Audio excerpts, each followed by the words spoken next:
नमस्कार दोस्तों, आप देख रहे हैं अपना यूट्यूब चैनल। और आज हम आगे बढ़ते हुए पढ़ाएंगे मुख एवं मुख गुहिका। भोजन को अंतर्ग्रहण मुख द्वारा होता है। भोजन को शरीर के अंदर लेने की क्रिया अंतर्ग्रहण कहलाती है। भोजन भोजन को अंतर्ग्रहण मुख द्वारा होता है। आहार को शरीर के अंदर लेने की क्रिया को अंतर्ग्रहण कहते हैं। अब आगे देखते हैं कि हम दांतों की सहायता से भोजन चबाते हैं। यांत्रिक विधि द्वारा उसे छोटे छोटे टुकड़ों में पीस डालते हैं। प्रत्येक दांत मसूड़ों के बीच अलग अलग गति का सॉकेट में धंसा होता है। हमारे दांतों की आकृति भिन्न भिन्न और उनके कार्य भी क्या होते हैं, भिन्न भिन्न होते हैं। इनके अनुसार हम जो होता है कि इसके अनुसार उनके अलग अलग नाम दिए गए हैं। क्या दिए गए हैं? नाम दिए गए हैं। और हम देखते हैं दांत कितने प्रकार के होते हैं? 4 प्रकार के। कितने प्रकार के? 4 प्रकार के होते हैं। नाम है कृंतक, रदनक, अग्रचौड़क, चौड़क होते हैं। क्या होते हैं? चौड़क होते हैं। कृंतक, रदनक, अग्रचौड़क, चौड़क इसे कहते हैं आई इंजाइन ICPM। ICPM। कृंतक को आई से डिनोट करते हैं, सी से, रदनक पी से, अग्रचौड़क और चौड़क को यम से डिनोट करते हैं। इनकी जो संख्या होती है टोटल दांतों की संख्या कितनी होती है? 32। कितनी होती है? दांतों की संख्या कितनी होती है? 32 होती है। और जो इनकी जो संख्या है 21, 23 बटे 21, 23।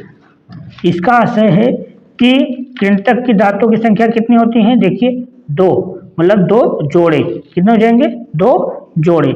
और एक जोड़े क्या है?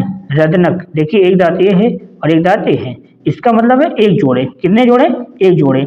और रदनक अग्रचौड़क, अग्रचौड़क भी कितने होते हैं? 2 होते हैं। कितने होते हैं? 2। चौड़क के कितने होते हैं? 3 होते हैं।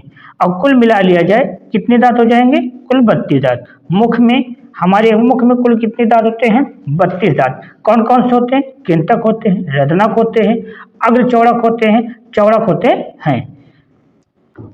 देखिए लिखा है कि दूध के दांत तथा अस्थायी दांत। दूध के दांत तथा अस्थायी दांत। क्या आपको याद है कि कुछ वर्ष पूर्व आपके दांत गिरने लगे थे?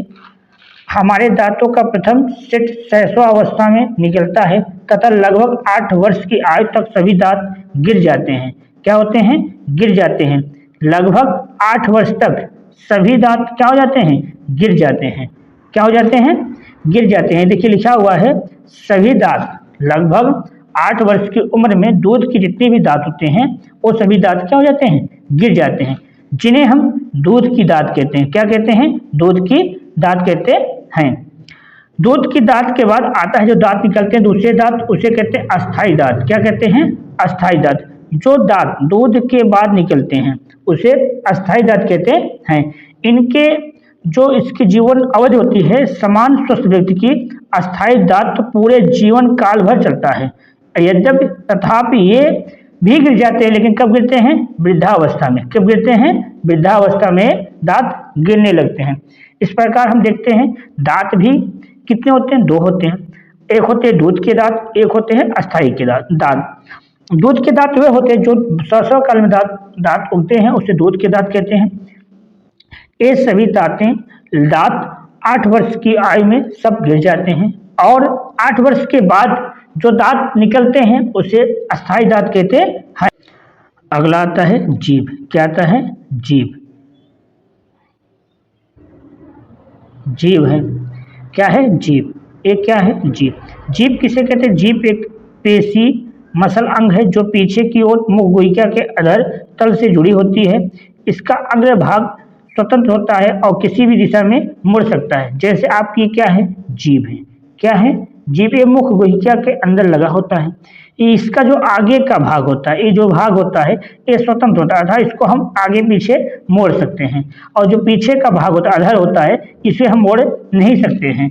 तो जीभ का कार्य होता है, हम जीभ का कार्य सिर्फ बोलने के लिए ही नहीं करते हैं, सिर्फ बोलने के लिए ही नहीं करते हैं, बल्कि इसका प्रयोग हम बोलने के साथ साथ स्वाद के लिए भी करते हैं। क्या करते हैं? स्वाद के लिए भी करते हैं। अब स्वाद जो होता है जीभ के अलग अलग स्वाद की जगह अलग अलग होती हैं।